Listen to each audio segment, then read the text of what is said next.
Assalamualaikum warahmatullahi wabarakatuh. Beberapa hari menjelang debat Capres ketiga dengan mengusung tema pertahanan, keamanan, dan hubungan luar negeri serta geopolitik, tentu saja akan menarik kita semua. Dari tiga kandidat, tentu saja yang paling menguasai masalah ini adalah Prabowo Subianto. Karena Prabowo Subianto adalah satu menteri pertahanan, tentu saja paham sekali tentang pola keamanan dan pertahanan kita saat ini, dan geopolitik tentu saja harus dikuasai oleh seorang Menhan. Dan masalah diplomasi, Prabowo adalah sangat berpengalaman di dalam dunia diplomasi karena hubungan beliau dengan negara-negara di luar cukup bagus. Nah, sementara Anies dan Ganjar sepertinya tidak terlalu menguasai materi ini. Tetapi tentu saja Anies dan Ganjar memiliki tim yang mumpuni untuk bidang ini, bidang pertahanan dan bidang keamanan. Tetapi saya yakin yang sangat menguasai masalah ini adalah Prabowo Subianto. Dan Anies pun kalau kita lihat memiliki rekam jejak yang cukup baik di dalam hubungan diplomasi dengan negara-negara di Eropa maupun negara-negara di Asia lainnya. Sewaktu Anies menjabat sebagai gubernur, tentu saja Anies sering diundang untuk berbicara di forum-forum internasional. Sementara Ganjar, kita belum melihat rekam jejaknya sebagai masalah diplomasi keluar. Tetapi terus terang Ganjar memiliki tim yang cukup handal tentunya untuk mempresentasikan visi dan misinya di bidang pertahanan, keamanan, dan geopolitik serta hubungan internasionalnya.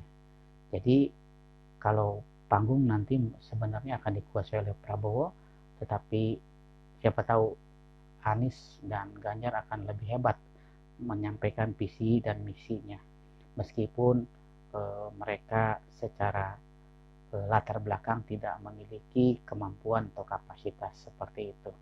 Tetapi dengan dipoles oleh timnya, tentu saja Anies dan Ganjar mampu mengimbangi debat Capres di ketiga ini dengan tema pertahanan, keamanan, hubungan internasional, dan geopolitik internasional.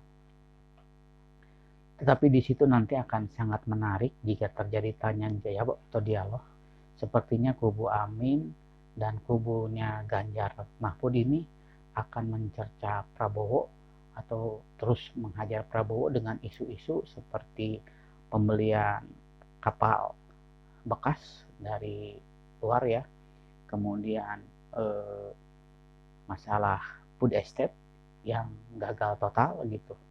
Ini akan menjadi senjata bagi Ganjar dan Amin untuk menyerang Prabowo Subianto. Tentu saja Prabowo harus sudah siap dengan pertanyaan-pertanyaan tersebut. Demikian juga pertanyaan-pertanyaan yang bakal dilontarkan di debat kali ini adalah tentang pengungsi Rohingya yang sampai saat ini terus bermasalah di wilayah Aceh, dan kemarin sempat ada yang diusir oleh seorang mahasiswa. Dan ini tentu saja sebuah pekerjaan rumah yang cukup rumit karena ini melibatkan negara-negara di luar kita. Dan tentu saja pertanyaan-pertanyaan yang akan berkaitan dengan konflik di Israel dan di Palestina, kemudian konflik di Rusia dengan Ukraina, serta konflik di Laut Cina Selatan. Ini akan menjadi topik pembahasan yang cukup menarik di debat Capres-Cawapres. Bagaimana posisi kita di Indonesia, calon presiden atau presiden yang akan memimpin Indonesia di 2024 dengan kondisi geopolitik saat ini, terutama di wilayah Laut Cina Selatan.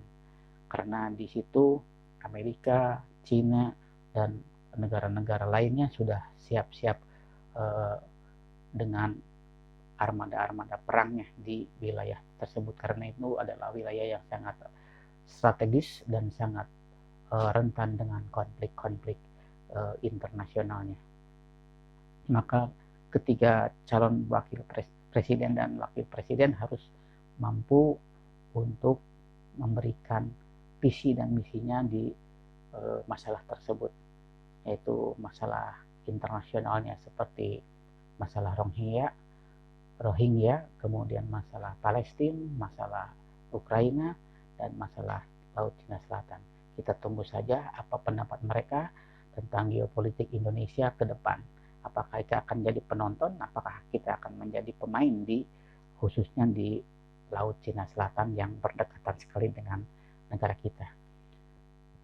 Saya Handi S. Dahlan. Assalamualaikum warahmatullahi wabarakatuh.